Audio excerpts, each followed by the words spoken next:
our former Deputy Prime Minister, Mr. Ghee, he was at a forum organized by Sina Harian on corruption amongst the Malays. And in the forum, which was reported upon by Free Malaysia Today, he said something like this: Malays went from spiritual to materialistic after NEP. This was the start of our experience in the process known as corruption. And it gave me the idea that perhaps I should use the NEP as a starting point. Because it was not only corruption. Corruption maybe was the tip of the iceberg, which was the NEP, which shaped our lives for the last 40, 50 years. And it's been reinvented, and it's still shaping our lives today. And it's something that perhaps we need to go back to again. And particularly for the young who don't know very much about the NEP, maybe this may be useful in getting them to think a little bit more about it. So to me, what has shaped, what has influenced Malaysia today and continues to do so? Many factors, of course, play a role, but to me, the single most important factor is the NEP. Now, the objectives of the NEP were noble. After the traumatic, bloody racial riots of May '69, it was introduced to heal the nation. It was supposed to be an instrument for national unity, economic development, nation building. It was the political program which formed the basis of the Barisan National Government, and it's one which I think continues today, even after the demise of the Barisan government. The NEP was supposed to end in 1990. There was a time target. Unlike the provision for the Malay special position in the Constitution, which has no time limit, this was supposed to end in 1990. No one was to be deprived of his or her legitimate rights in implementation, in social justice. There was a social justice dimension in the NEP. The focus was on poverty eradication irrespective of race. And there was also a very strong equity dimension to it. This equity dimension was to apply both in the corporate sector, the private sector, as well as in the public sector. So there was going to be restructuring of the economy to remove identification of race with economic function. And the big target was, of course, the 30% corporate equity for the Malaysian Bumiputras. But there was also supposed to be equal balance by getting the public sector, the civil sector, which was already very much in the Malay favor, to taking a very large intake of non-Malays, so that there was this redressing. And of course, what took place is that the corporate restructuring, and to some extent also poverty alleviation, particularly of the Malay, the Bumiputras, has succeeded in many ways. But the restructuring of the private sector, of the public sector, remains not only unfulfilled, but it actually has gone a lot worse. And that, to me, is a really big elephant in the room, which has not been addressed adequately. There's been talk about how large our civil service is, how this must be one of the largest in terms of per capita proportion in not only Southeast Asia but also in the world. We've got oversized big elephant. It's regarded as inefficient, as non-competitive. That there is a big problem which we've been able to avoid because of the oil and gas revenues generated, because of the relatively strong economy that we've had. But we can't afford the financing of our public sector in the numbers that we have today. So how to cut this big elephant down to size? It's something which needs to be on the table all the time. Now, so the overall assessment is much success in restructuring of society and economy. There's no longer identification of race with economic function. And it has brought in economic and national stability and growth. No doubt about that. NEP has been very successful. I think one of the biggest success of the NEP was the establishment of the FELDA and other agricultural development agencies, RESTAR, and so on. And this has actually resulted in a great deal of rural development growth, which after it reached its apogee, has started to go down for a number of reasons, but perhaps that can be dealt with in another discussion. So, the list of achievements, which has been really very important for the Malay community, the dominant community, is that Malay Bumiputra educational achievement has been really outstanding. It's probably the fastest growth of any marginalized community in the world. I don't think you can find a comparable example of upward educational and economic mobility the way that the Malays have been able to achieve it since the NEP. The other is that we have a very strong Malay business and professional class.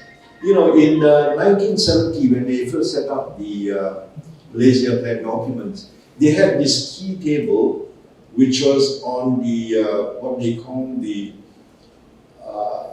key professional and economic occupations where the Malays were lagging.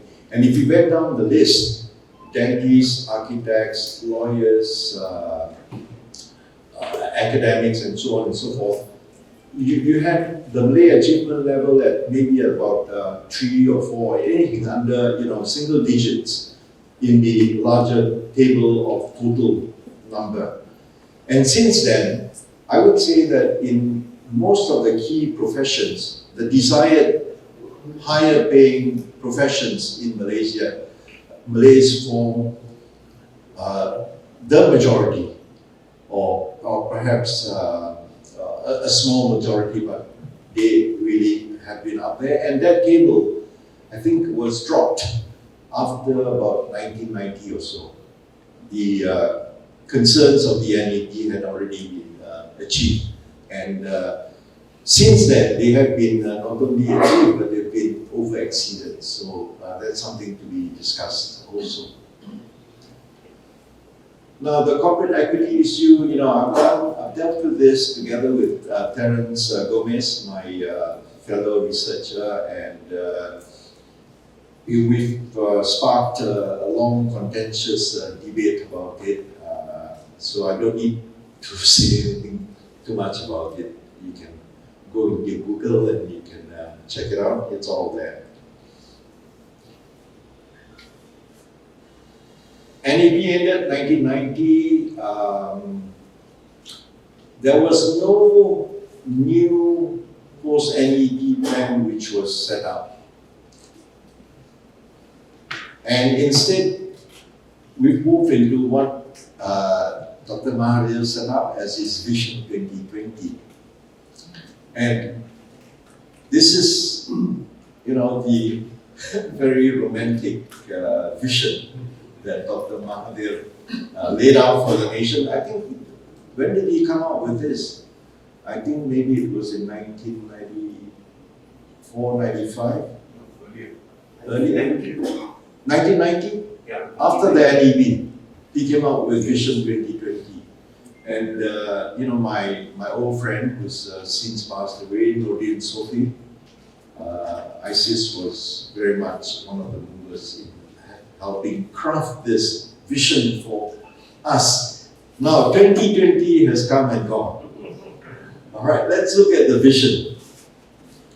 United, one Bangsa Malaysia, psychologically liberated, secure, developed, mature, democratic, fully moral and ethical society, scientific and progressive, economically just, fair and equitable distribution of wealth, prosperous society with an economy that's fully competitive, dynamic, robust, and resilient. So let's look at where we are after 1990, and I've just put out some indicators. There's a lot more. Falling competitiveness. We've of course made quite a bit of headway in our economic development. You look at Penang Island, for example.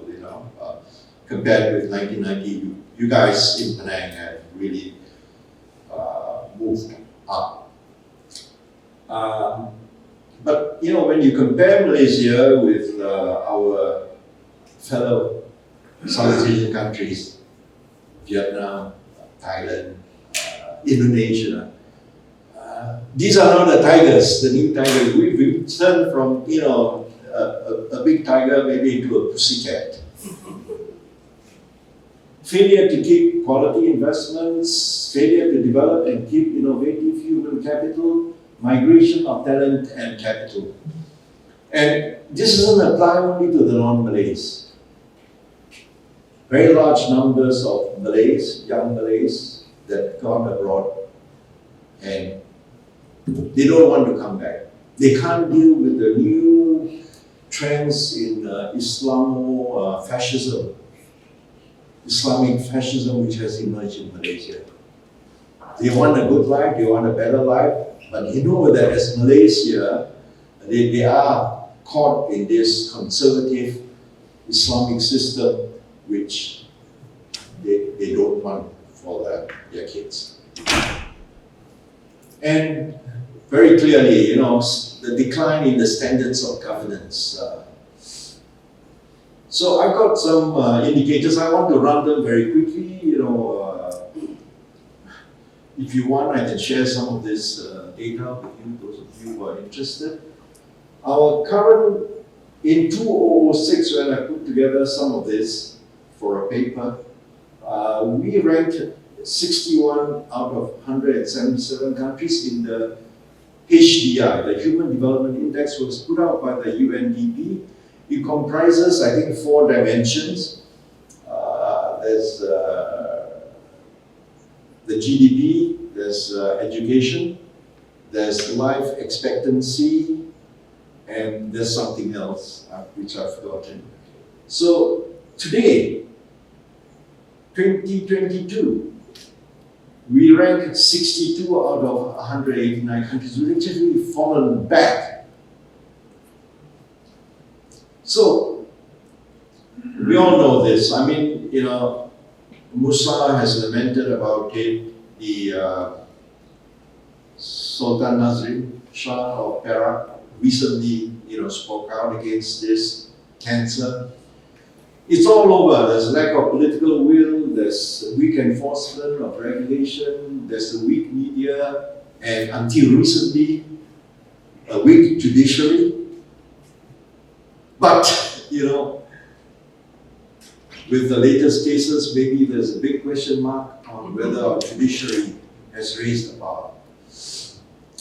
local authorities that are not only not accountable, but they are also the breeding grounds of tremendous amount of small, petty corruption. Inability of Parliament to check. And this applies to all of us now. There's a tremendous increased acceptance of corruption. Our mindset has gone for the worse on corruption. And the focus is of course on mega deals and how it's caused our country. And I have this, you go all the way back to the 1970s, 1980s, the Scorpion Commission was 370 million. We've got the Palace, Agricultural Expo, Penang Bridge, what kind of corruption and mismanagement was there in the contract, and so on, so on, so on, so on. Penang monorail, I didn't know that it had a big question mark, $1.2 billion. Did that work out? Oh, you Penang activists, you should be able to tell me that. Anyway, so, and we know it's all over the place how to prevent corruption. There must be open competition, the procurement system must be made transparent, and so on, so on, so on, so on. But it has to be a lot more than this, the process. And the impact of this is of course not only in our lives, but we can see some of this, what's happening out there in the market. The interest, the money put into our markets has not only gone down, but it's actually not coming back. So we have figures from 1996, which indicates that we were not bad. Today, the stock market capitalization has dropped from 500 billion US in 2013 to 433 billion. It's not only foreign investors who don't want to come to Malaysia, but it's also our locals who've decided that it's not worthwhile staying and doing business in Malaysia.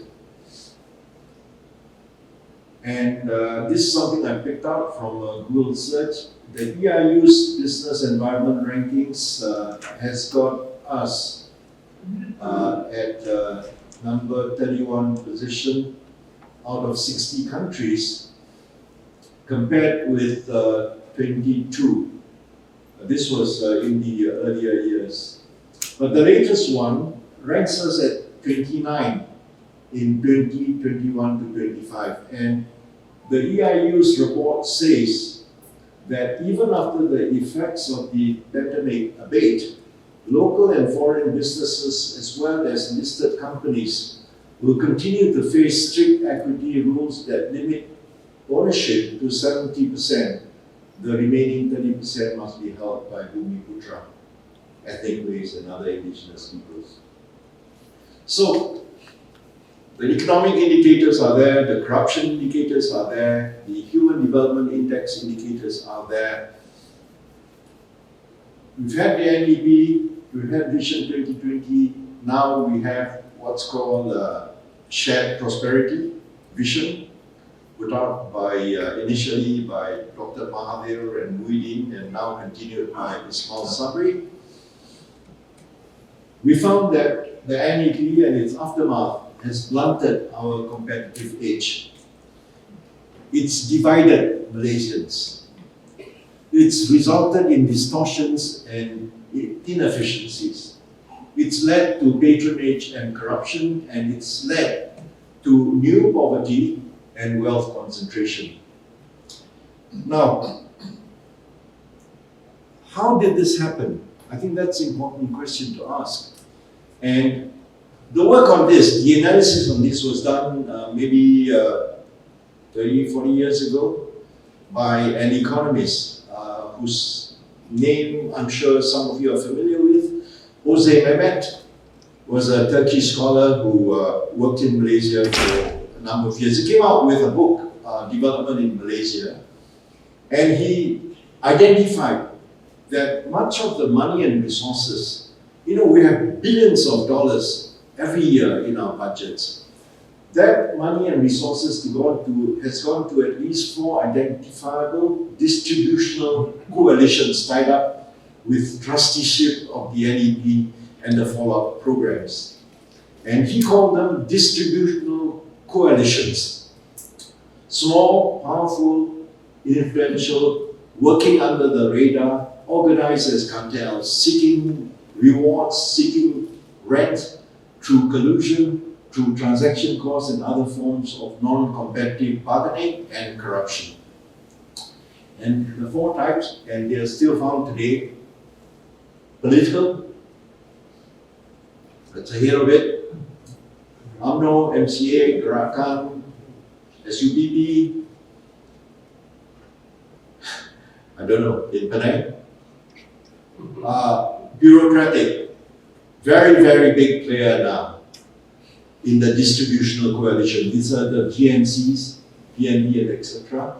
And then, of course, there is similar coalitions in the military side, where the defense budget, the defense procurement results, in billions and billions of dollars that go under the table. And then there is also the religious coalition, Tabung Haji players and so on.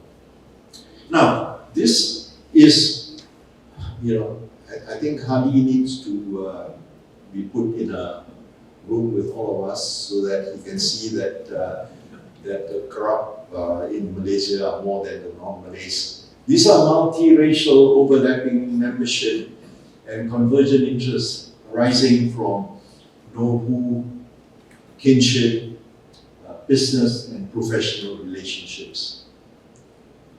Now, some of the managers and officials of the NEP and the programs today are, of course, honest, they are efficient, but the system's very dynamic and structure promotes a non-competitive system in which the greatest benefits accrue to those with power to exercise collusion, influence peddling, and rent seeking. And this, as I said, this analysis applies even today after Jose Mehmet's book.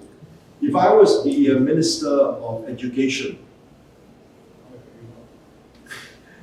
I would translate this into Malay.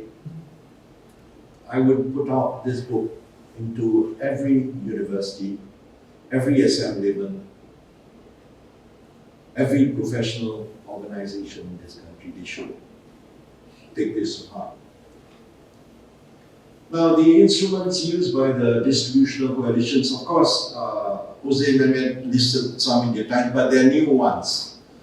They include privatization, asset concentration, unsecured loans, multiple directorships and interlocking shareholdings, consultancies, fees, commissions, bribes, nominee companies, and so on. And then,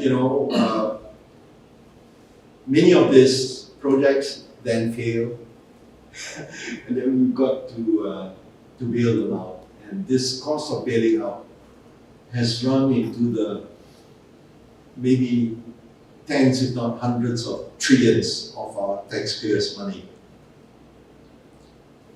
My last count there was 69 billion, but I think that's an underestimate. And it'll be very good if Penang Institute put their researchers to looking at how much it's cost us to bail out our GLCs and all these failed mega projects.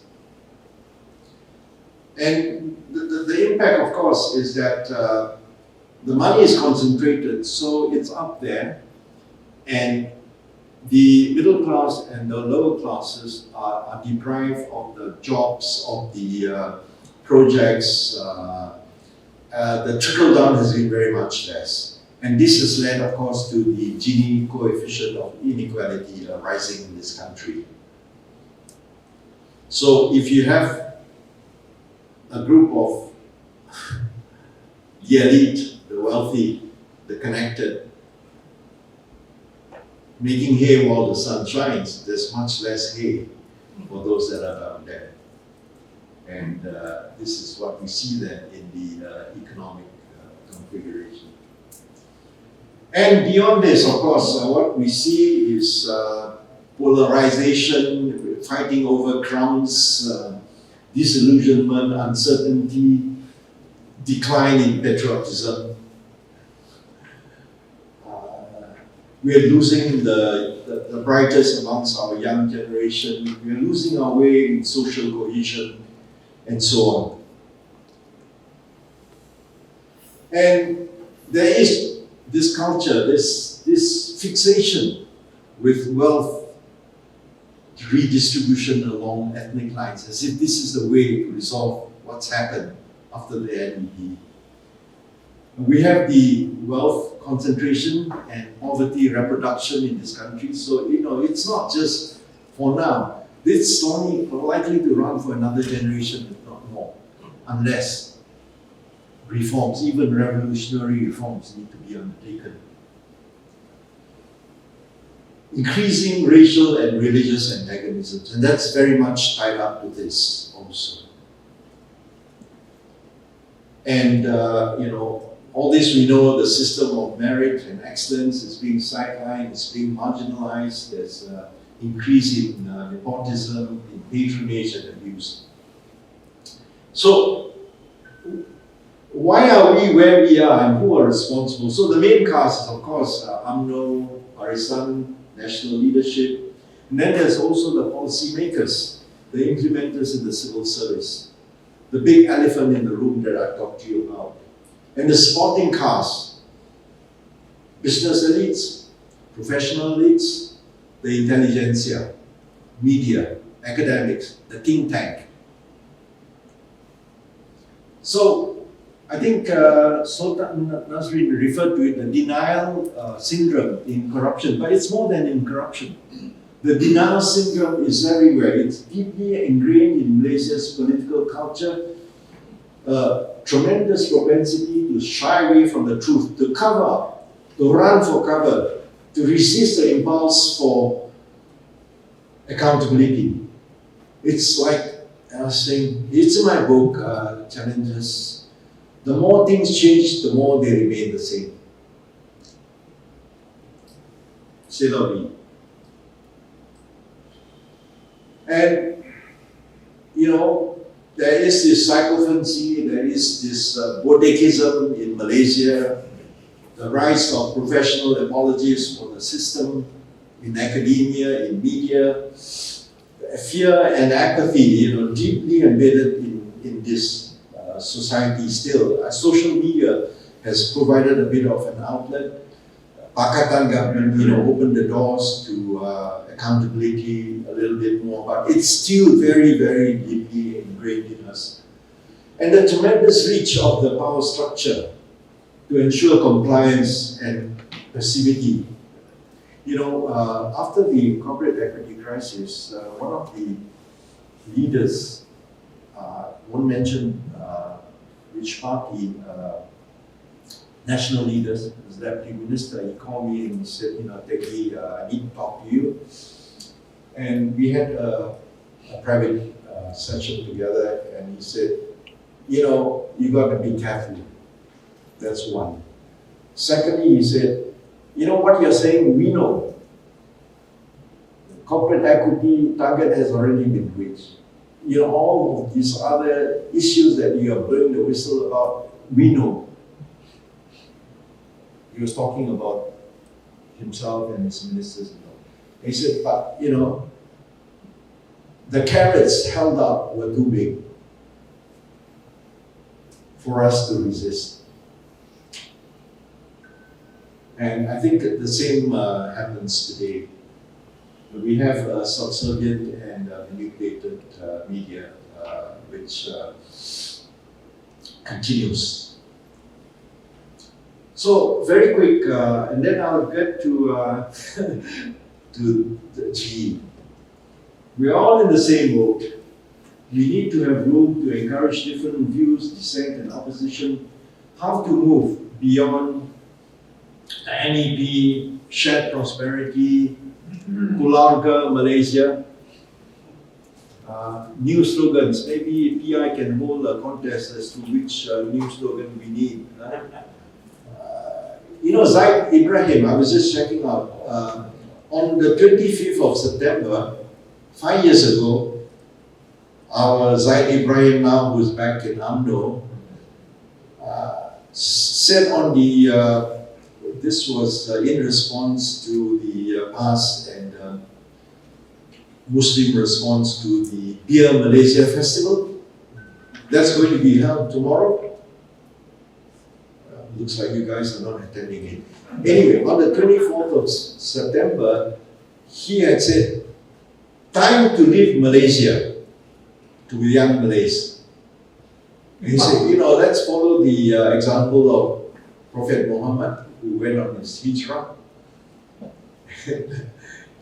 The way the system operates in Malaysia is better for young Malays to leave Malaysia. So maybe one of the new slogans we may want to put up, magnificent Malaysia, or leave Malaysia,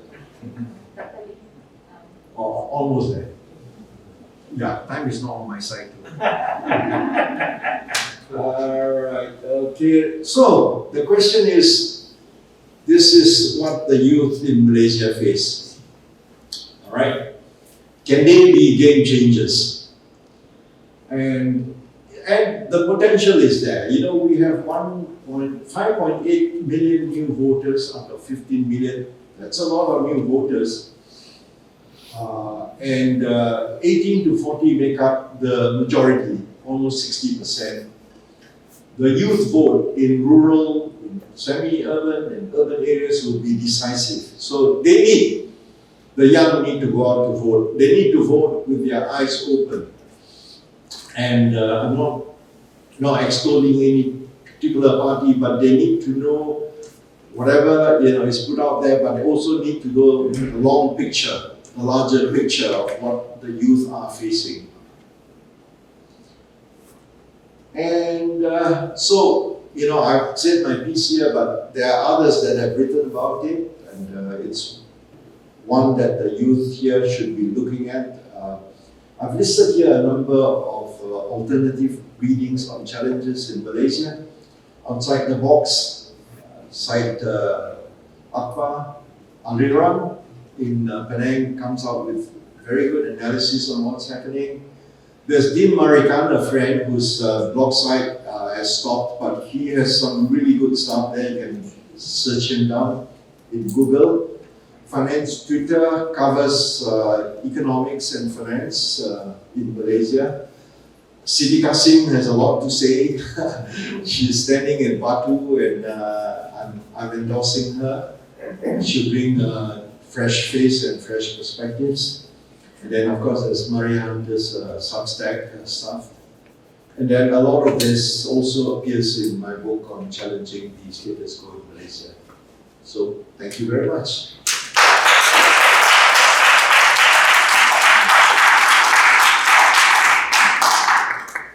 Thank you very much, Dr. Lim, for that very enlightening presentation and very wholesome, I might say, if I can say it. So, but next, let's have Dr. Murray Hunter up here to give us his thoughts. It's good to be back in Penang. It's been 7 years since I've been in Penang, and about 5 years since I've been in Malaysia. With COVID coming down for more than 2 years, I was just trapped in a house in Ghee, which actually seems to be like an extension of Malaysia, because Ghee has become very Islamized. The Malays are coming in from Patani, Yala and Naratiwat. And the culture, the Malay culture, is definitely alive and well in in southern Thailand. So I sort of feel at home through that culture. I've been used to that for more than 20 years. I'll be a bit brief this morning. I just talk a bit about myself, and then I want to go on to the books. When I retired or left work in 2015, I went back to Hat Yai, and then I had a retirement home ready in Rayong, which is really far away from the deep south. And I got involved in activities like riding my bike every day, so I started riding more than 100 kilos every day, and had competitive ambitions and running. And I forgot about everything. And then one day, Dr. Azli Rahman sent me a message on Facebook or Messenger. He said, "Murray, can you please write the foreword for my coming book?" And that appeared out of the blue because I hadn't picked up a pen for all 4 years. And I didn't even know. The last thing I knew about Malaysia is when I watched Dr. Mahathir waiting outside the Istana to see if he was going to be sworn in. And actually, I spoke to David, who should be here today. I can't see him. But, there you are, David. I remember you telling me that it's like Merdeka again. So I took those snippets and thought that everything's okay. You've got Dr. M at the helm with Pakatan behind him, new cabinet, and no need to look. But when I had that challenge to write a foreword, I went back and started looking at the situation under Pakatan, and I found that hope and aspirations of a new Malaysia turned into disparity and disappointment and a feeling of hopelessness. So that stirred me up very passionately. So I had to go and learn to write again, to do Azli's narrative, and then I didn't stop. And I started reflecting on a lot of social issues. So I wanted to go and look at all the different social, not so much political issues in the country that I'd had personal experience about, and write something reflective on. And I wrote a lot of pieces in a couple of years.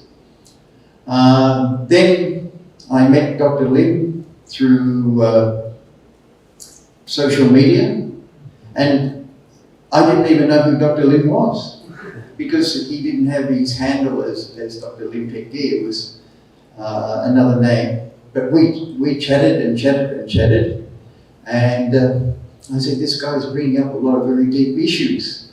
And we communicated, and somehow this project came on board. So we tossed around for months, maybe even 6 months, about what should be. So in the end, we wanted to look at the precursors and the causes of why Malaysia is what it is today. And Dr. Lim has his own ideas, but I thought it would be very valuable to objectively list them. And the second book was looking at the situation in an objective way, to create some foundation to look at all the dynamics and the events that are going on into the coming GE15.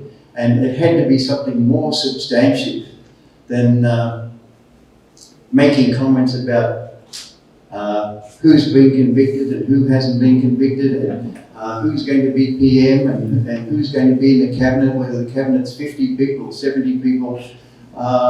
There had to be some sort of framework that we could look at all these dynamics that change. Even yesterday, when I was looking at the dark forces, I had the judiciary on my Substack as one of the 10 or 15 precursors to what Malaysia is today. And I was thinking, should I mention the judiciary or should I just leave it out? Emotionally, everybody's, oh, we've got this great judiciary, and then 1, 2, 3 pieces of news came through about court decisions yesterday, and everybody's gone back, not 1 step, not 2 steps, but 3 steps. So the days of the Anwar cases, sodomy 1, sodomy 2, we thought maybe we'd pass that. So there are a lot of question marks to answer about that thing, so we can't leave it out. So I won't go through a detailed discussion because I know we're going to have a seminar. But there are a whole lot of factors which you can actually go to my Substack. And I think something very important is the changing demographics. When I first was in Malaysia in the 1970s, I've got the figures here, 53% of the Malaysian population, which was 8.3 million there, was Bumiputra. So the balance was almost even.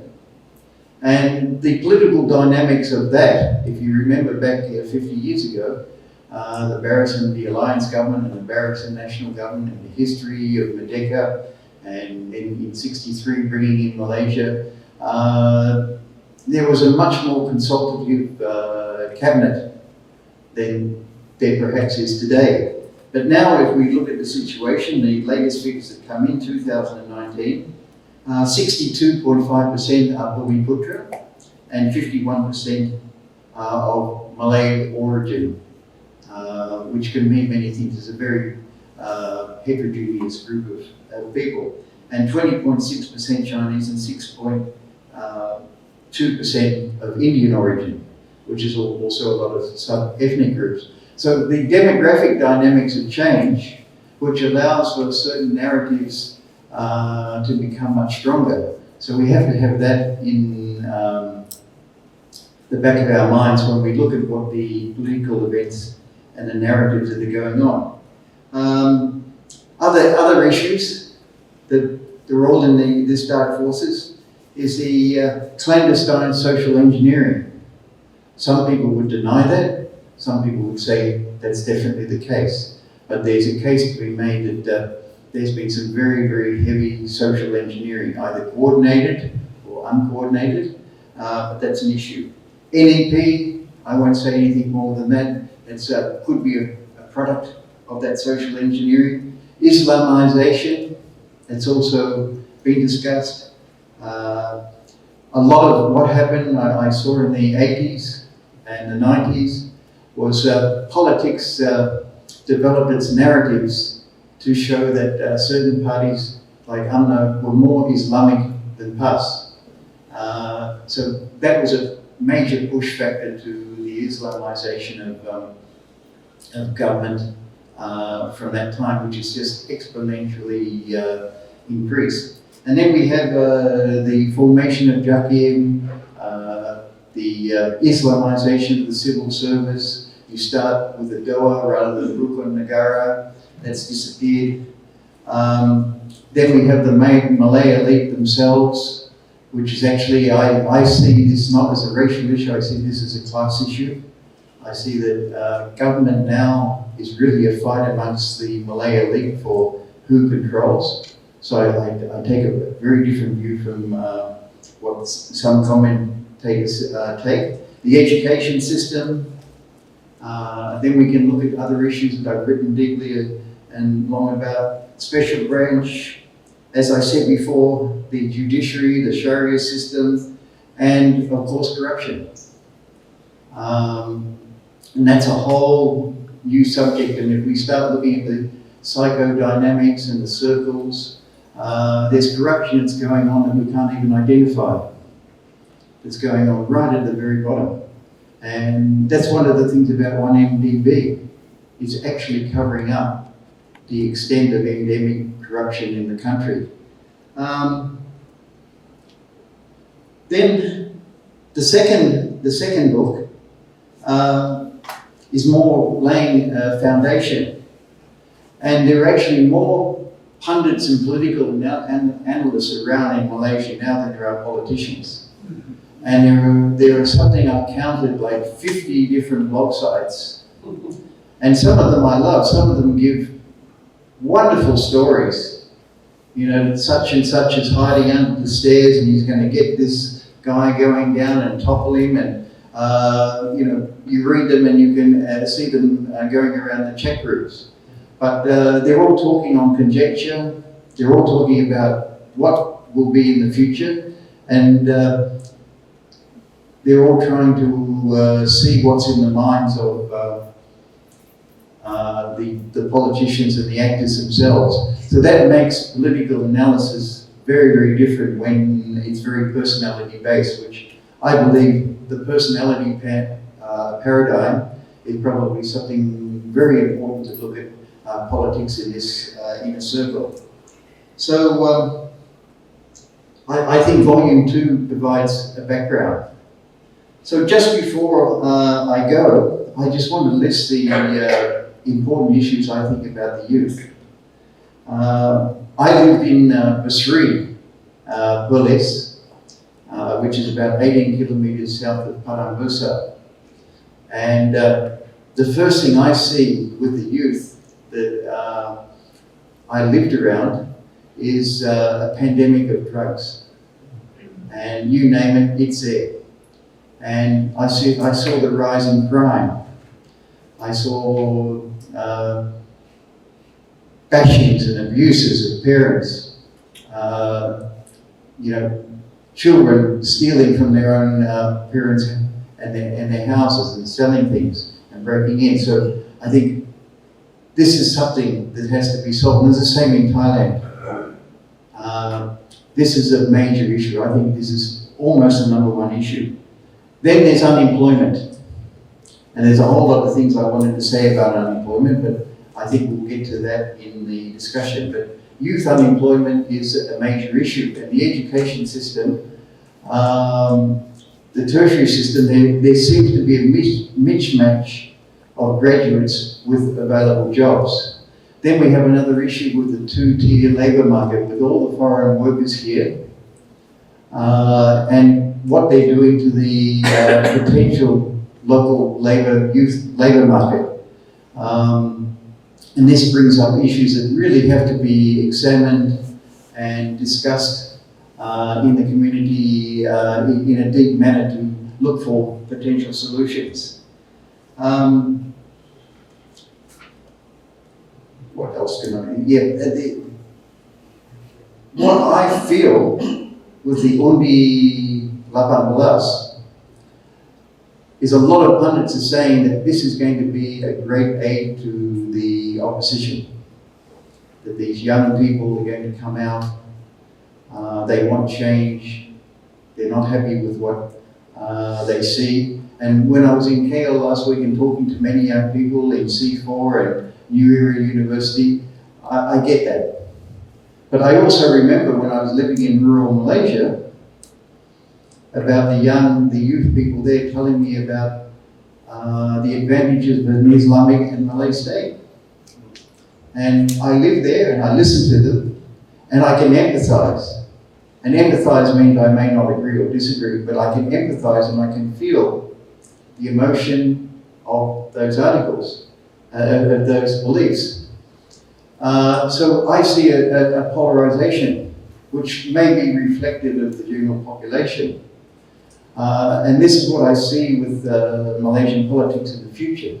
You're going to have this polarization on one side into a Malay-centric grouping, which may or may not get on and agree with each other. We see that now in great fragmentation.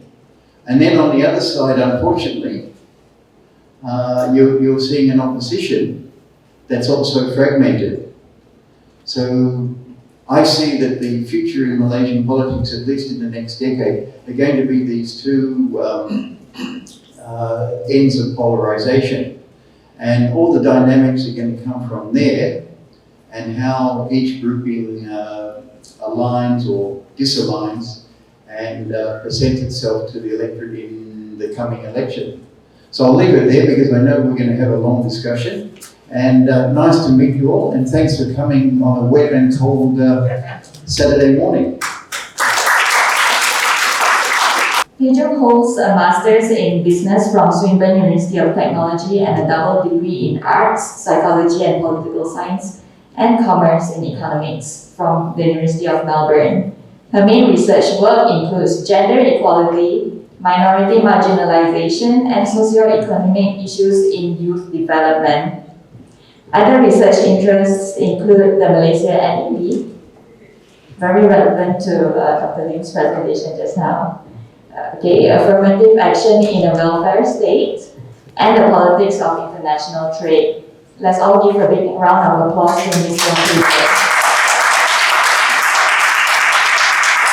Thank you. And on my left here, Fawaz Abdul Aziz holds a bachelor's degree in political science and master's in Islamic civilization studies from University Islam Antarabangsa, Malaysia.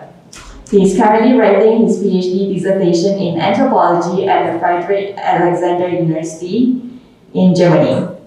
Prior to the Penang Institute, Fawaz was a researcher at FAU's Institute for Near Eastern and East Asian Languages and Civilizations, a researcher at the Max Planck Institute for Social Anthropology in Hull,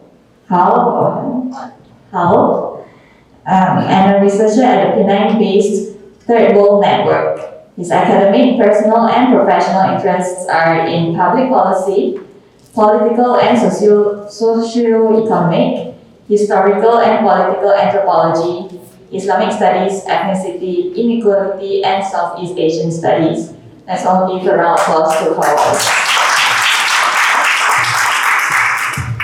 Alright, so to start off this conversation, I'd like to just say that our discussion today will be quite aligned to the GE15. That's all that we can talk about really nowadays. And also, of course, with a special focus on youth voters. Now, with the anti-hopping law passed in the parliament recently, I'd like to see, perhaps Pei Zhong, do you see Malaysia to be on the right track to form a more ethical and credible government after the coming GE? Okay, thanks Meeting for the introduction, and hello everyone. Thank you for being here with us on a rainy and cold Saturday morning. With regards to your question, Meeting, I think it's interesting, but I don't think I'm quite ready to say that, the anti-hopping law is going to solve all these problems of party hopping and whatnot. Because firstly, I think it's a victory. It's a great victory that they actually passed the anti-hopping law in the parliament. But at the same time, there are also problems with the anti-hopping law. So it doesn't stop a whole coalition from hopping or a whole party from hopping. And one of the main problems of, not problems, what happened in the Sheraton move is that Bersatu hop and block out of the Pakatan Harapan coalition. So the anti-hopping law would not have stopped that, in some sense. And also, you can see that Penang has their own anti-hopping law and has been so for years. But with what happened in the Sheraton move, the anti-hopping law was not enforced as well. Like the 4 assembly persons basically took it to court and it's been dragged out, and for now, they still have not lost their seat. So yes, the anti-hopping law is great, and I really applaud the division to enforce it. But at the same time, we have to wait and see how it plays out in reality if all of these shenanigans happens again in GE15. So that's my take on it. Right. So what you're saying is that it is a good move forward, but again with politics and really many things, there's no such thing as an actual guarantee, right? Okay, thank you very much. Now, other than passing law, Dr. Lim, Maybe Francis may want to say something about the hockey. would you like to say something about that? No, not really, because Pei Zhong is already. Yes, please do. Yeah, it's a good move, but in the larger scheme of things, would it ensure political stability? Will it bring about higher standards in parliament? Will it bring about better governance?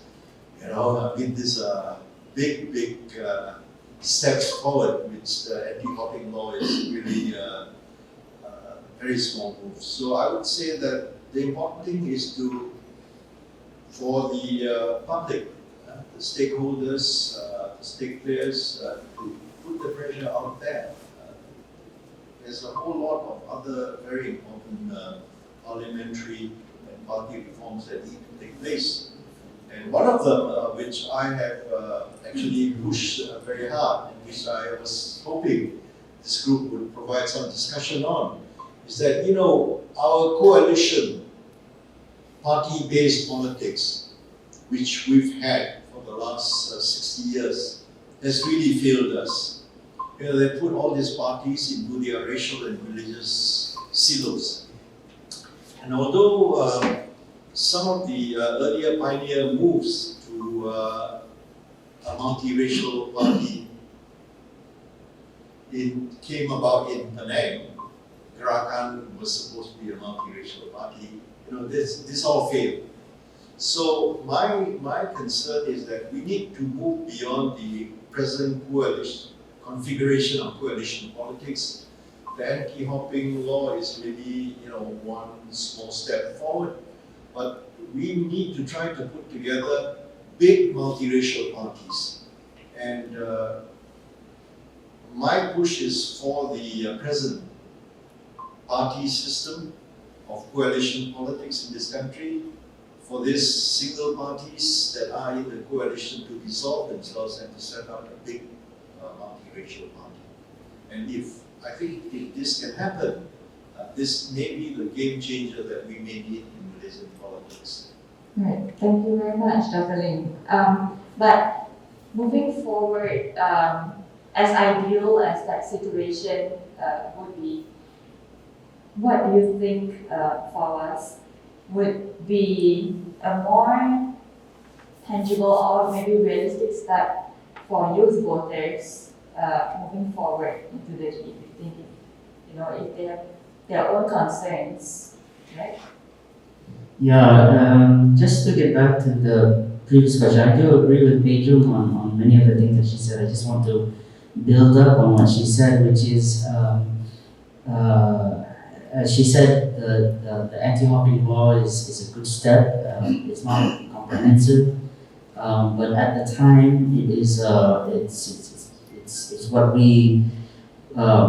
it's what they could achieve.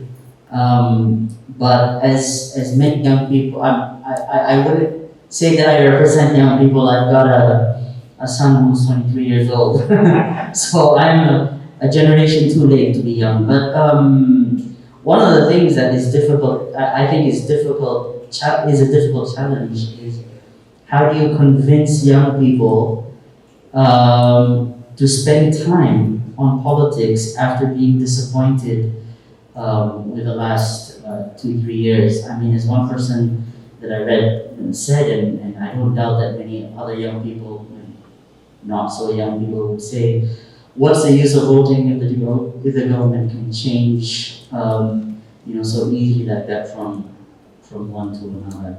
So that, to me, is, I think, more important, more substantial challenge is just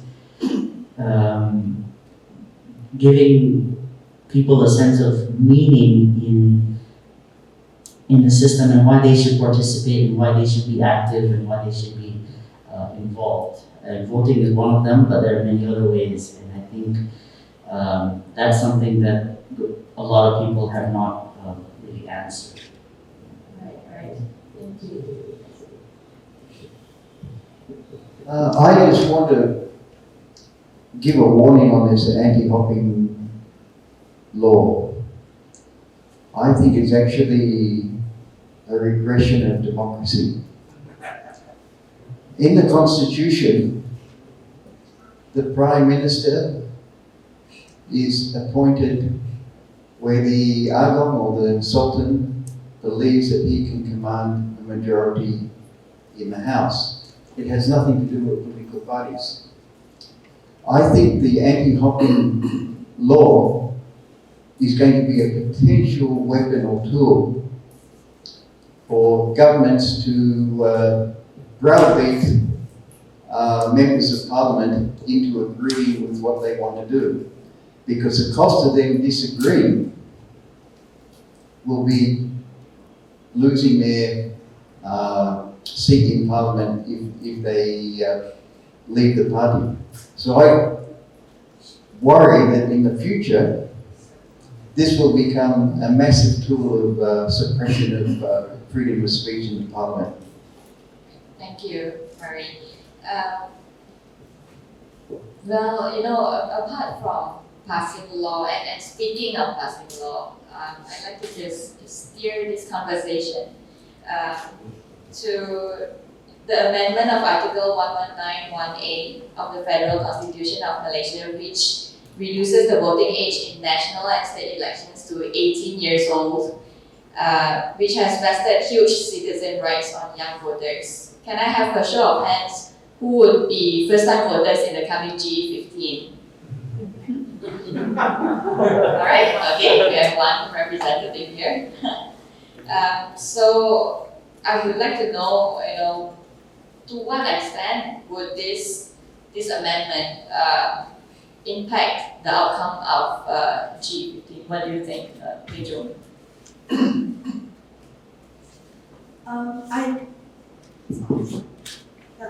think it will be interesting to see, although I am not inclined to say any sort of like an absolute trend in how the youth voters are going to vote, because if we look at what happened in the Johor elections, I think if the first-time voters, the 18 to the 21-year-olds, I think only about 50-something% or 54% of them actually turned out to vote, and their vote share is also quite varied in that sense. So there's not one party that really commands the vote share of these young people. I think there were trends to show that they were quite positive towards Muda, and actually also quite positive towards Amana, if I'm not wrong, remembering Richard Welch's analysis. So, and then I believe that DAP, this is from the Pakatan Harapan vote share. And then even BN and PN also command some of the votes. So it's quite difficult to predict at this point, I think. And taking into account what Sawas has said earlier just now about youth political apathy, I think that's also quite a concerning trend, because I remember the Penang Institute did a youth development study pre-GE15, and youth political apathy is actually very high. And I honestly don't see it improving pre-GE15 with all the shenanigans that's going on. So yes, I think it would change the landscape, I guess, because when you have millions over young voters entering the scene, more or less there will be some kind of impact. But at the same time, as I was to say, how do we actually encourage these voters to vote, and how do we encourage them to educate themselves in terms of political education, understanding the country and what the country needs to go forward in that. Right. Thank you, Siju. I spoke to the founder of Undi 18. That movement was led by two young people, Tharma Pillai, and it's the other one is Yusri, I think.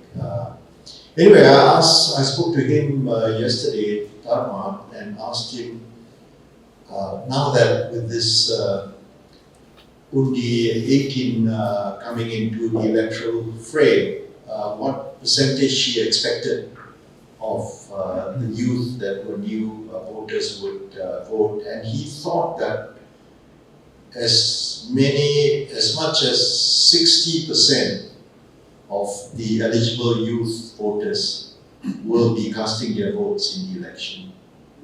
And what the earlier speaker said was right. The youth voters are not right now drawn to any particular party or coalition, although they are likely to be looking very closely at the Muda candidates, which are within their age group. I think all the political parties now are trying to see how they can actually get the votes of the youth electorate. And this could be the game changer in the way in which the parties end up with defeats or victories. The big issue, and it's one which I think Murray raised, is how young Malay voters will vote. Within the youth electorate, the young Malays are going to be the largest number. They're going to be decisive in these semi-urban, semi-rural areas particularly. The urban constituencies are very, very large constituencies. So, even though they're coming in, they will be relatively a small number in these very large urban constituencies. Are young Malay voters likely to go with bread and butter, employment, class issues? Are they likely to be affected by race issues, communal issues? Are they going to be influenced by religious issues? Are they going to be drawn by personality concerns and preferences? We'll have to wait for the results to come out and the analysis before we understand how youth trends are going to work out for this election and the next. And adding on to that, as Dr. Murray presented earlier, whereby in previous you saw that there was this huge issue of unemployment, drugs, crimes and abuses among the youths. These are some of the problems that you mentioned earlier. But for us, I believe that you have your thoughts on this. Yeah, I just wanted to add that I don't want to make it a doomsday scenario in terms of the youth. We tend to be very condescending about the youth and how they're all into video games and everything. But I take the example of Syria, where a lot of the young people who used to be caught up completely in video games are now at the forefront of resisting and fighting the armies and the police who would attack them. So they're at the forefront of the resistance groups, whether of different ideologies. But trying to understand and trying to appreciate how disappointed they are. It's not just party politics and national politics, but even campus elections. Not the most recent student elections. All of them had a voter turnout of between 40 to 55%. Only the universities with a higher turnouts were only USIM, University of Science Islam Malaysia, and University of Malaysia. They had 70 to 90% turnout. The rest turnouts were between 40 to 55%, as I said. So in relation to that disappointment, at least as far as the people that I've talked to, and I can't say that I represent a large breadth of youth. There's a lot of I don't know if it's bread and butter, but a lot of everyday issues that they want and questions that they want answered by their political parties. And if they don't answer them, it's more like just forget it. So issues like, for example, young women, the issues that they raise as concerns are healthcare, maintenance, sexual harassment, physical violence, mental health, workplace discrimination, juggling between career and family, gender stereotyping, support for those who are pregnant, support for those who have parents to take care of. Another person that I talked to said, well, students are apathetic. They don't want to engage in politics because they don't have time, because they're looking for just a means of surviving from day to day, week to week, month to month. Many are taking jobs. So unemployment and income is a huge concern with a lot of young people. And they kind of said, if the political parties are not addressing these my issues, then I'm not engaging, because they're not engaging me. Young women who have children to take care of, parents who have children to take care of, they need those children to have childcare centers so that they can work. A lot of women do not go out to work unless they know their children will be well taken care of. In terms of young men, housing is a huge issue. It might be a traditional male kind of thinking, but because housing is so impossibly expensive, that stresses out a lot of us. And I think I also read recently how young men are just psychologically not as resilient, I don't know, or as strong as women. Many more suicides among men, much more violence. The recent violent incidents of a young man who was unemployed for about a year and a half. Something just snapped and he slit his wife's throat and his baby's throat just out of suspicion. So these are I don't know if it's bread and butter, but these are the everyday economic issues that I think if politicians can address them, I think you would get kind of a response. If not, even race and religion, I think it's not something that a lot of young people are going to be preoccupied with until they know where they can get their next income. Yeah, so I think it would be fair to say that what Pawa's meant is that really now, especially after the pandemic, that everyone is just trying to survive first, right?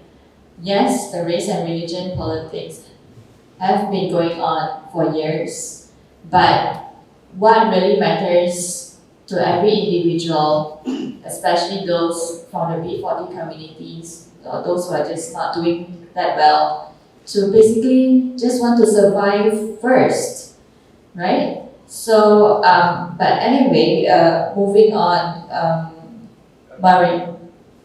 Just to add very quickly, Sure. I think to me the big issue is, can the young new generation of Malay voters rise above class, rise above race and religion?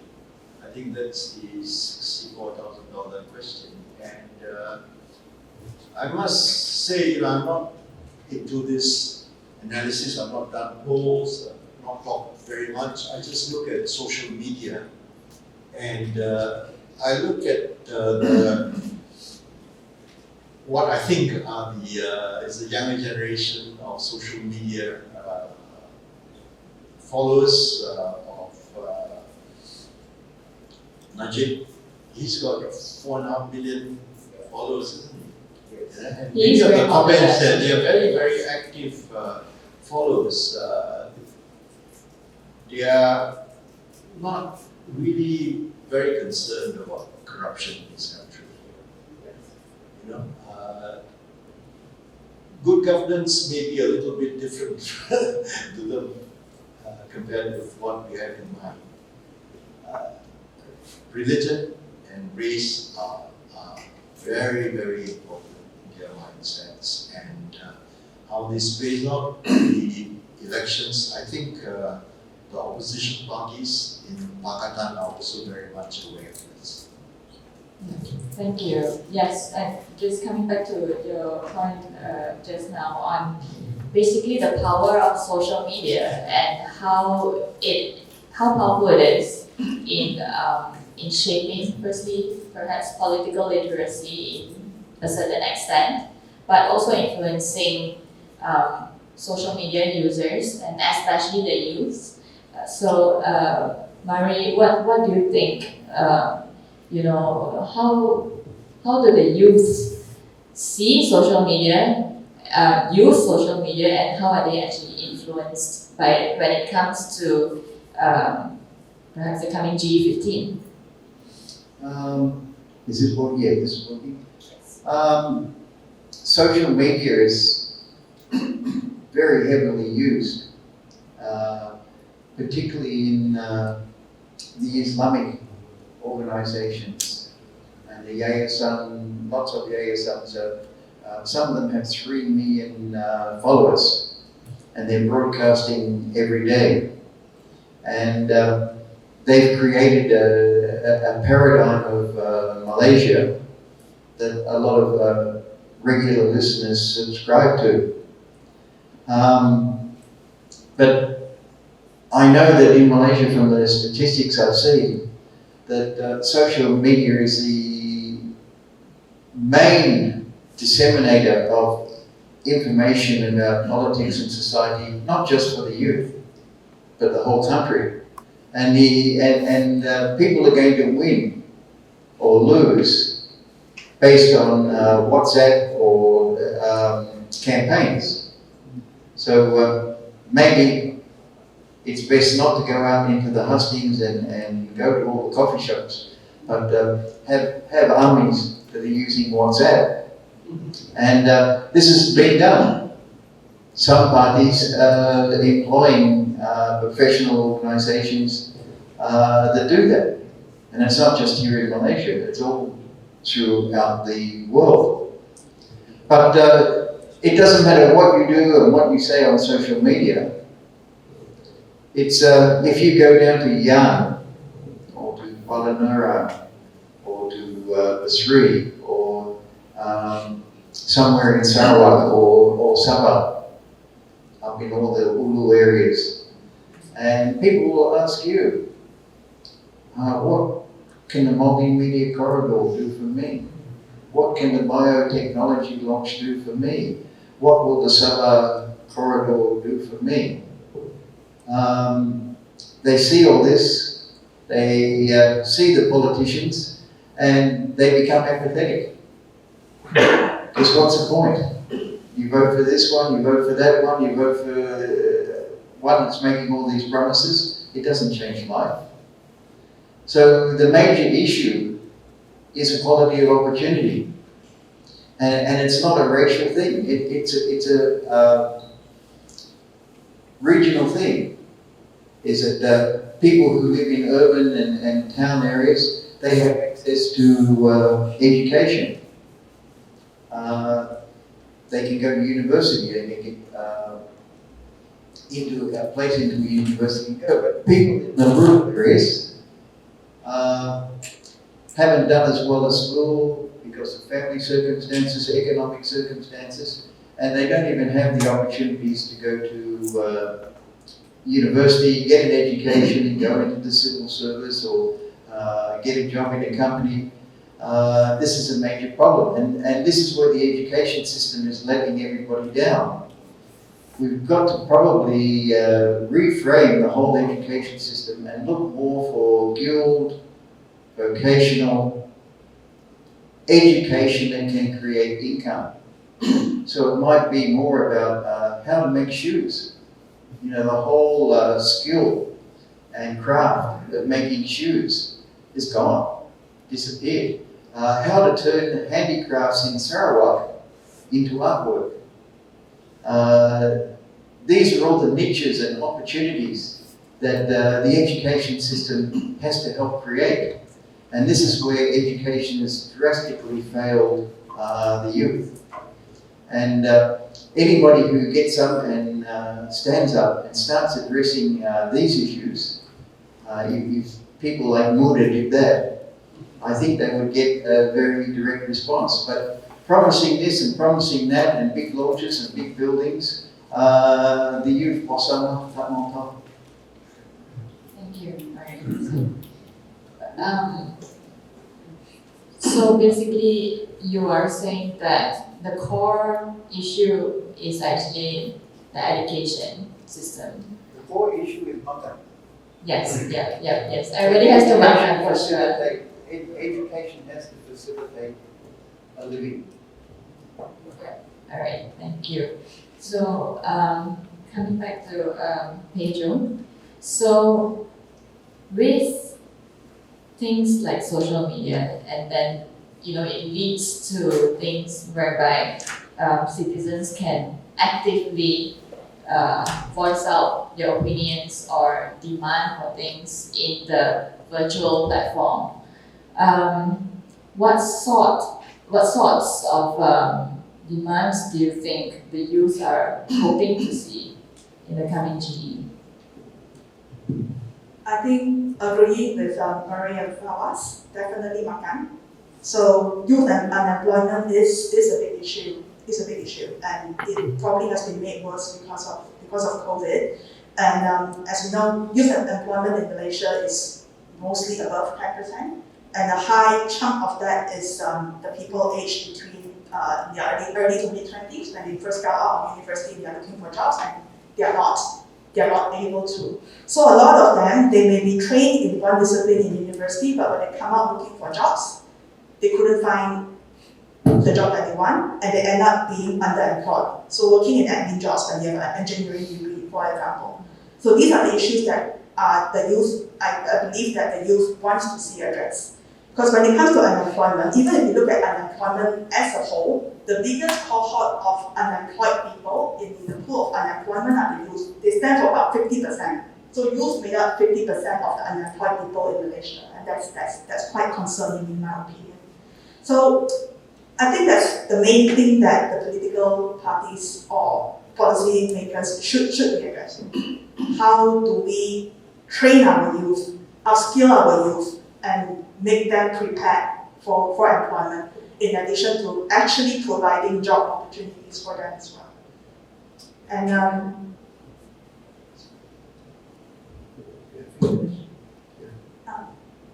No, of course, makan and bread and butter issues are important.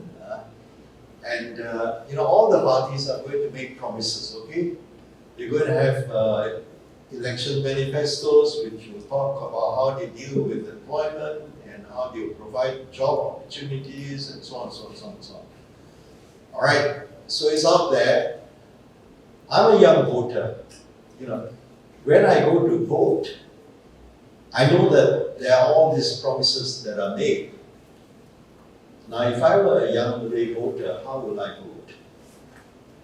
I will then look, I hope I'm wrong, but I think they will look at race and religion when they cast their vote. They're not going to think about the election manifestos put out on employment and youth concerns and this and that. As I said, I'm wrong. Maybe you can hear from the audience on this. Thank you. So, I just wanted to start with social media. I was involved in an organization which had somebody full-time in social media, and a lot of times when we had meetings on, how's our Facebook likes going, how's our YouTube, and they would say, and then bring it up, bring up the likes, bring up the members, bring up the people who are connected. There's a way in which you can boost up your friends and your likes, and without there being 3 million followers. You could have 300 followers, but there's a way in which you, yeah, multiply, so you get 3 million, and that's really what I saw. We had 3 million so-called people who liked our page when there weren't those 3 million. So social media, I think it's very different when you actually get to the day. For example, there might be a political party, say, I've seen it as a reporter, UMNO Youth would be flooded with calls to gather, against one or other group. But then on the day itself, only 100. So the second thing is, I think, I want to push back against this idea that we can put it down to either race or religion. They're going to be either racist or they're going to be multiracial. I think Malay youth are more clever than that. They're more complicated. They're more nuanced. There have been studies. Surveys don't do justice to what any youth group think. But one study that I saw done by Khazana, deputy director, actually, he interviewed Malay youths, and he found there to be at least 3 different kinds of thinking, and these are not mutually exclusive kinds of thinking. They overlapped many times. There was the racial, so-called racial mode of thinking. There's a post-racial mode of thinking, and then there's the ethnocultural mode of thinking. These are very different modes of thinking with regards to, and one person can have 3 different thoughts on the idea of being Malay. So just generally, when you think you can understand children or youth, they'll prove you wrong. And as I said, the things that I came across in which they were concerned about is, for example, there are many e-hailing drivers who want protection. They want security of income, they want SOCSO, they want EPF, they want recognition in the so-called Gig Economy Act, and all of these things they don't have. So they're looking to see if there are people who can address these issues.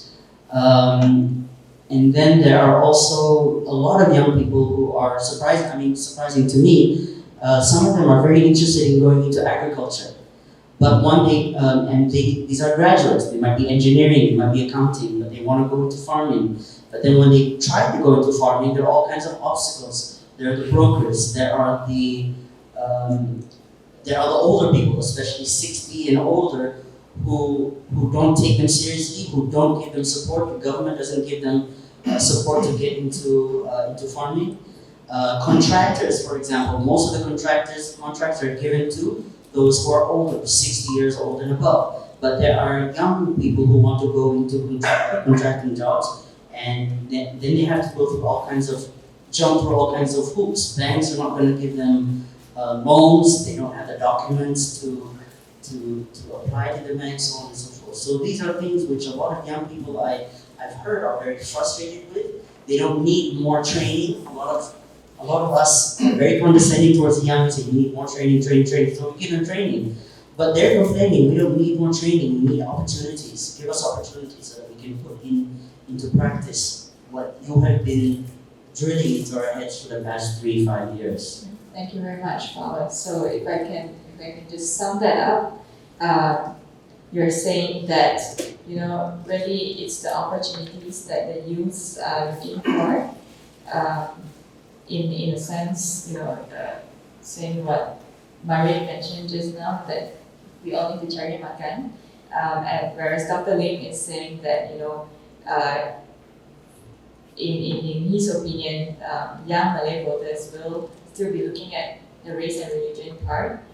But then again, of course, I would just like to say that I think it will actually depend on individual thoughts and needs and their own demands when they go into the coming polls, right? So we are running a little short of time, so if I can just get short 3 words Just 3 words from my fellow panelists here on the youth's role in GE15. Just your last 3, bam, out there, 3 words.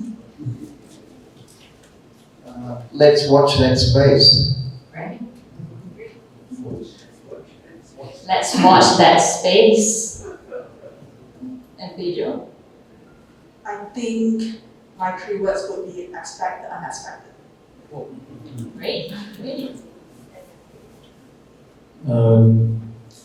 Going back to the reason, I think, okay, the first word is intersectionality, meaning, it's not just a race, a young Malay, or an Asli woman, for example, is not affected just by that dualism of race and religion, it's her gender as well as her age. Okay, so intersectionality, opportunities, and third, I don't know.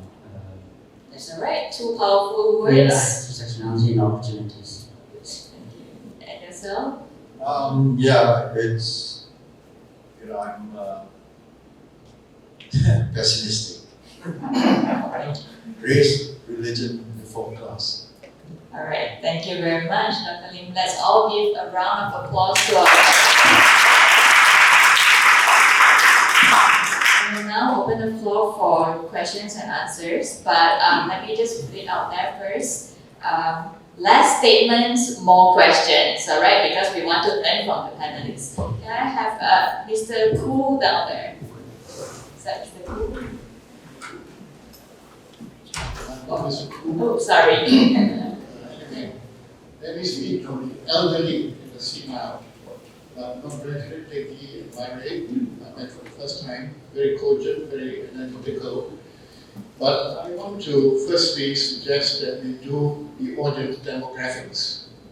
How many people here are active politicians prepared to stand up and work politically? How many of them belong to political parties here? Right, 1? Where are the rest coming to get enlightened by these academic analyses? Where are they? Where are the people who are supposed to represent the voters?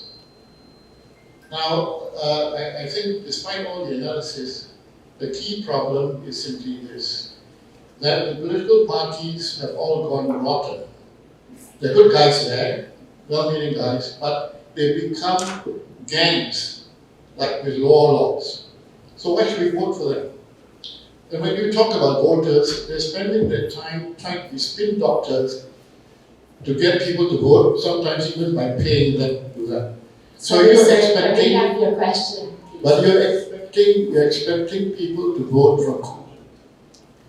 Basically, what we need are good representatives. We need to know who are going to stand up to represent constituencies. So, anyway, moving on, can we have a question from the floor, please? Yes. Oh, by the way, just very quickly, Kara Independent is trying to do that. So exactly what you're talking about. They are fed up with the existing parties, and they want voices in parliament. So whether those that vote are going to believe in what Kara Independent stands for is we'll need to see what happens in Siti Kasim's constituency in Batu. I'm Dr. Chu. Just want to ask one question. You all talk about the influence of social media, and of course, if you look at what's viralized a lot for us is the corruption.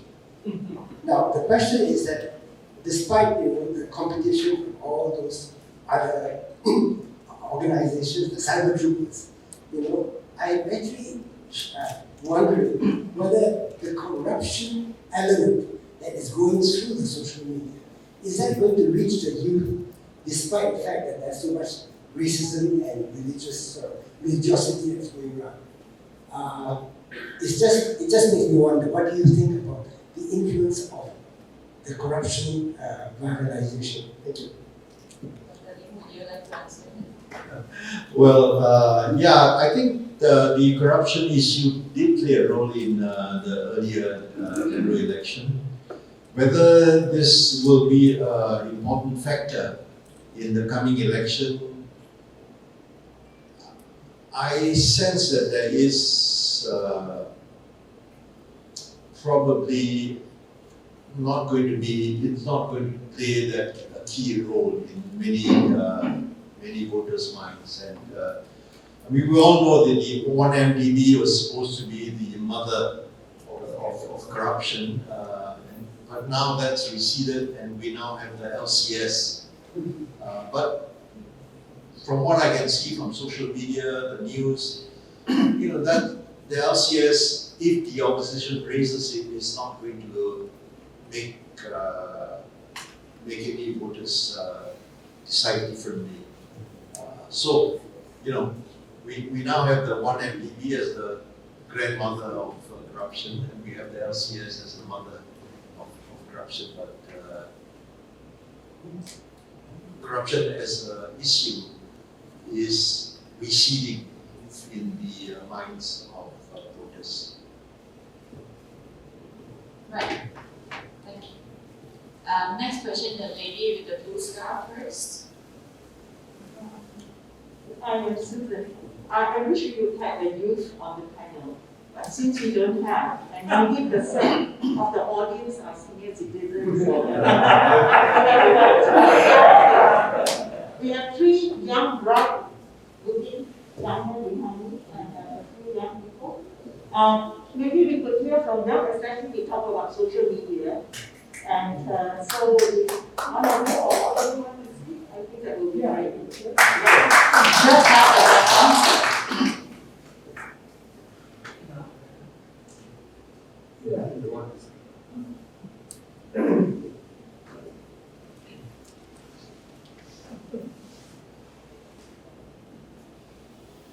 Hi everyone, my name is Joe. I'm representing ABM Penang. We are from a youth NGO. What was the question again? About social You were first talking about the young people, their thoughts about social issues, what are you looking for in the next election? Maybe you are representatives of some of the groups. What are the key issues that you discuss and what are your key issues? Okay. Personally, I am from an urban area. I'm non-Malay, so my views might not represent the entire community, the entire youth, because the youth in Malaysia is it is diverse, it is nuanced. There is the rural Malay youth, there is the rural non-Malay youth. They are divided mainly by class, but they are under the illusion that they are being divided by race and religion. With regards to GE15, because I am involved in a few political work, I work at the Pusat Khidmat, and what I can say is that most youth don't even know that they have the right to vote right now. Yes. With the implementation of there was a study conducted by the Penang Youth Development Corporation. Most youth know that they know about Uni 18, but they don't know about automatic voter registration, which means that they realize that they have the constitutional right to vote, but they don't know that by the next election they are eligible to vote. With regards to social media, there is a degree of truth that most youth shy away from politics because it is too complicated, it is too age-centric, it is too out of this world to them. But the role of politicians is that they need to make politics a bit more approachable to the youth, which is why I think the late Lee Kuan Yew said this. Back then in the 50s and 60s, it was all about survival. So regardless of your age, people went out to vote, people went out to attend rallies, people cared about what was happening in the country. But with the newer generation, life is a bit better. So the role of politicians is to package things nicely to present it to the youth. whether it's a good policy or a bad policy, it is mainly about marketing right now. So that is my opinion. These are my personal opinion. It may not represent the opinion of my organization or my fellow colleagues. Thank you. Thank you very much. I think that really sheds light to what the youths want. Packaging, actually, and how things and opinions and ideologies are being presented and spread out there, basically. And if it is through social media, then even wider than the spread. Any more questions or yes, that one. I want to ask a question that deals with the issue of the problems of party politics.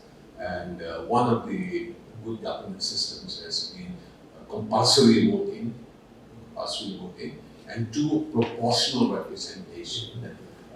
That means it transcends your votes, and everybody's vote counts in proportional representation. What about doing that as a fundamental transformational change to get away from the nonsense that we have? Thank you.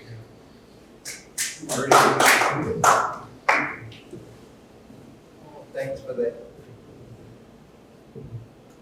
Thanks for that question.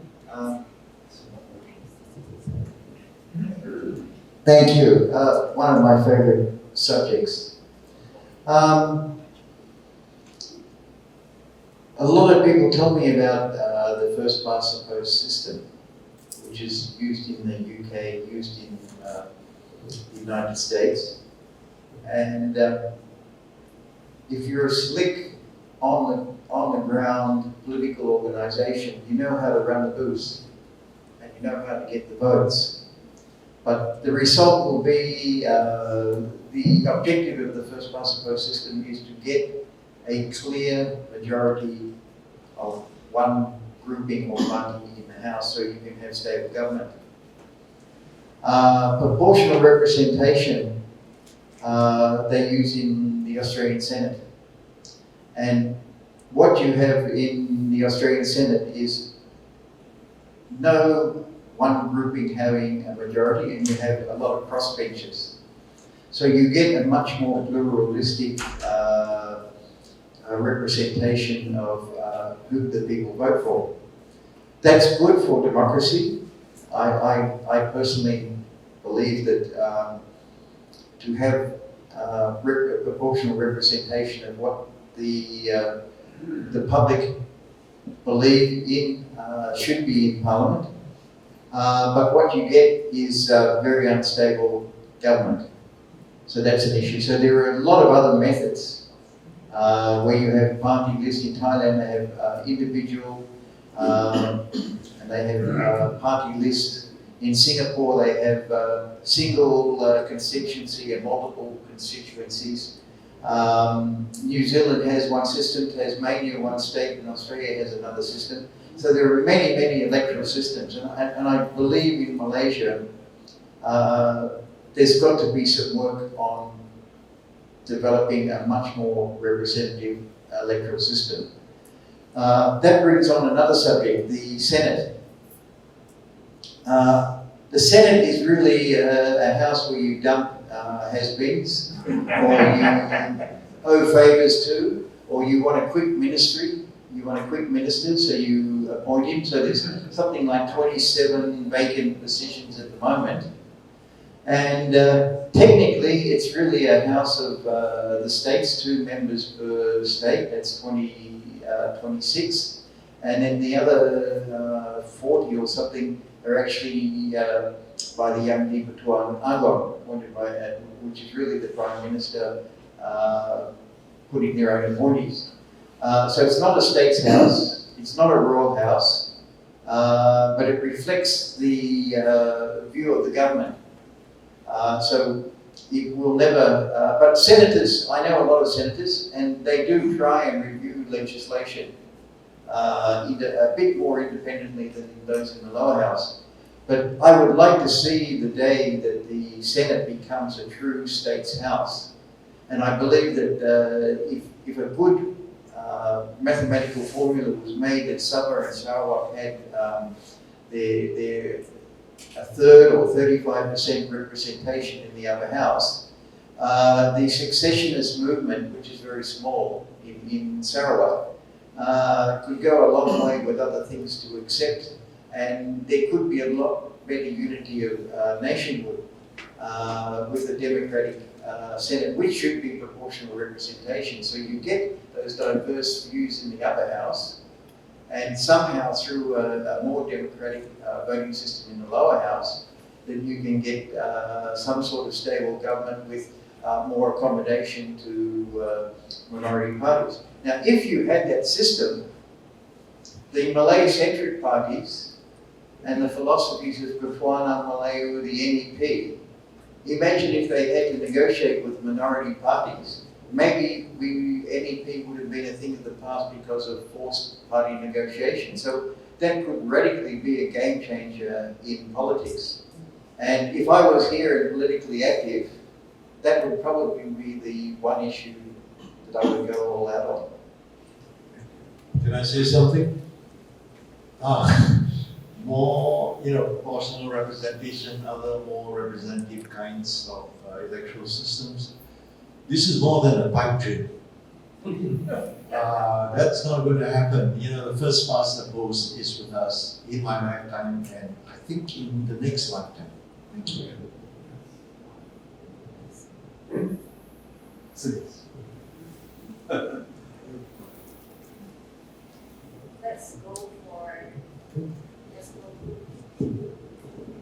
Let's go for one last question. Yes, gentleman in front.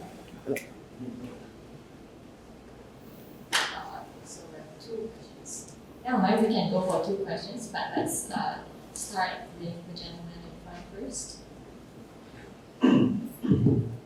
Actually, I believe the people get the government they deserve.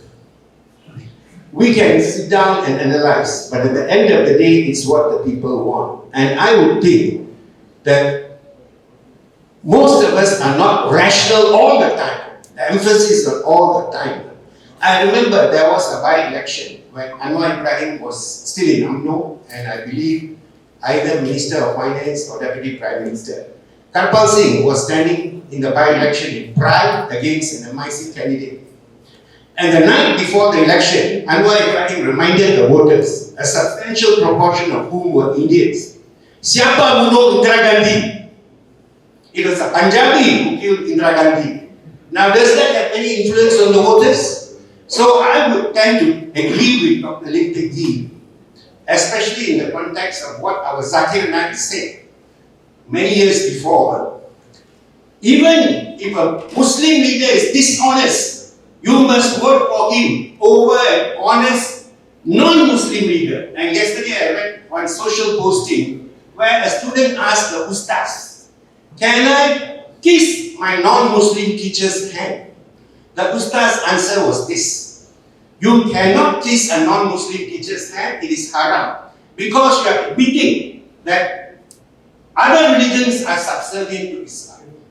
And this concept of Ketuanan Melayu has been planted in the minds of Malays since the NEP. I think it will be difficult to remove. So I support Dr. Lim Teck Ghee that apart from makan, this, that, and all that, because we are not rational all the time, we tend to put them in different boxes. When it comes to the election, even for the young Malay voter, it will be race and religion. That is why, in spite of everything, Bosco is still famous. Thank you for that very energetic statement. The last question from the gentleman at the back, please. Hi, my name is Michael. I just wanted to tie back the discussion to use and also moving forward, because I think one of the biases that I personally have is that use are actually much more practical. Although we may not be so rational all the time, there are a lot of, because of the education system that we're involved in, that we train critical thinking, we do actually want solutions. But the question that I'm trying to perhaps reach out to the panelists is this. So I think a lot of use from our perspective, we have certain desires and wants in terms of how the generation before us, the government, people above, in the system can support us. I just wanted to know how perhaps the fellow panelists here might think what the youth actually want, because oftentimes there's a disconnect between what we want and what people above think we want as youth. So I was hoping that this dialogue would perhaps shed some light on some similarities and differences, and perhaps that might inspire some solutions in terms of how we can engage youth to be more political and more involved in the democratic process. Thank you. Thank you very much, Michael, for that question. Teju, would you?